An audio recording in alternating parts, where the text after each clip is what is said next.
10,000 ரூபாய் டிரான்ஸ்ஃபர்ங்க. கோர்ட்ல மனோஜ் தரப்ப முழுக்க சிக்க வச்சிடுச்சு. ரோகிணி போட்ட அந்த ஒரு மூவ் இன்னைக்கான எபிசோட தலைகீழ மாத்தி போட்டுடுச்சு. வாங்க என்னன்னு பார்க்கலாமா? இன்னைக்கு சிறகடிக்க ஆசை எபிசோட் ரொம்ப செம்ம ட்விஸ்டா போயிருக்கு. மனோஜ் ரோகிணி டைவர்ஸ் கேஸ் கோர்ட்டுக்கு வந்திருக்கு. மனோஜ் தரப்புல இருந்து ரோகிணிய சிக்க வைக்க முத்து ரோகிணியோடைய ஃப்ரெண்டு வித்யாவையும் கருக்கடை மணியையும் சாட்சியா கூட்டிட்டு வராங்க. ரோகிணிக்கு எதிரா பேசுவாங்கன்னு நினைச்சு வந்த அந்த 2 பேரையும் ரோகிணி குறுக்கு விசாரணையிலேயே சிக்க வச்சிடுறாங்க. அது என்னன்னா, மனோஜ் போன்ல இருந்து 10,000 ரூபாய் கறிக்கடை மணிக்கு போனது ரோகிணி ஆதாரமா காட்டுறாங்க. அதே பாயிண்ட்ல அவங்கள முட்டுக்கட்டையாக்குறாங்க. ஜட்ஜு கூட இந்த சாட்சிகள் செல்லாதுன்னு சொல்லிடுறாங்க.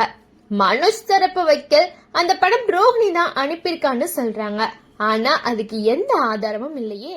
ஜட்ஜுக்கே குழப்பமா இருக்கு. உடனே தீர்ப்பு சொல்லாம 2 பேரையும் கவுன்சிலிங்க்கு அனுப்புறாங்க. அதுக்கப்புறம் கோர்ட் வாசல்ல ரொம்ப எமோஷனல் சீன் நடக்குது. ரோகிணி விஜயாவை கும்பிட்டு எங்களை சேர்ந்து வாழ விடுங்கன்னு கேக்குறாங்க. அதுக்கு பதிலா விஜயா ஃபுல் ஃபயரா இருக்காங்க. அது உன் கனவுல கூட நடக்காதுன்னு கத்திடுறாங்க. ரோகிணியும் விட மாட்டேங்கிறாங்க. நாங்க சேர்ந்து வாழ்வோம், நீங்க பார்க்கதான் போறீங்கன்னு சவால். வீட்டுக்கு வந்த உடனே விஜயா ஃபுல்லா ஆங்கிரி மூட்ல தான் இருக்காங்க. மனோஜ் திட்டுறாங்க. உன் போன்ல இருந்து காசு அனுப்புனது கூட உனக்கு தெரியலையான்னு மனோஜ் கேக்குறாங்க. அவ மேனேஜருக்கு காசு அனுப்பணும்னு சொன்னா அதை நம்பி நான் போன் கொடுத்தேன்னு சொல்றான். அதுக்கப்புறம் பெரிய ட்விஸ்ட் நடக்கு. மனோஜ் இன்னும் கொஞ்சம் கடன் வாங்கி இருக்கிறதாவும் சொல்றான். மொத்தம் 7 லட்சம் கடன். இத கேட்ட விஜயா ரொம்பவே ஷாக்காவும் ரொம்ப கோபமாவும் அவங்கள போட்டு அடிக்கிறாங்க. முத்து அண்ணாமலையும் அவங்கள திட்டுறாங்க. அதுக்குள்ள விஜயா மீனாவை இன்டைரக்டா சாட பேச ஆரம்பிச்சிட்டாங்க.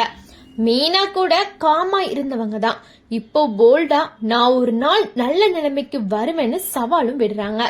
விஜயா இன்னும் திருந்தவே மாட்டேங்கிற மாதிரி பேசிக்கிட்டே இருக்காங்க. நைட் சீன்ல இன்னும் எமோஷனல் ஆகுறாங்க. மனோஜ் தூக்கத்துல ரோகிணி பேர சொல்லி புலம்ப ஆரம்பிக்கிறான். அதை கேட்ட விஜயா மறுபடியும் கோபமாகறாங்க. அப்பதான் தெரியும் 7 லட்சம் கடன் வாங்கி இருக்கான். அதையும் சிந்தாமணி கிட்ட இருந்து வாங்கி தர்றேன், வீட்டுல யாருக்கும் தெரியக்கூடாதுன்னு பிளான் பண்றாங்க. ஆனா இந்த ஹோல் கான்வர்சேஷனும் வெளியே நின்னு மீனா கேட்டுக்கிட்டே இருக்காங்க. அதுக்கப்புறம் தான் முத்து கிட்ட சொல்லி ரொம்பவே கவலைப்படுறாங்க. சிந்தாமணியை நம்புனா என்ன ஆகும்னு நமக்கு தெரியும்னு. மறுநாள் ஷோரூம்ல ரோகிணிய உள்ள விடாம சந்தோஷ் ஜீவா தடுக்கிறாங்க. உடனே ரோகி போனை எடுத்து வீடியோ எடுக்க ஆரம்பிக்கிறாங்க.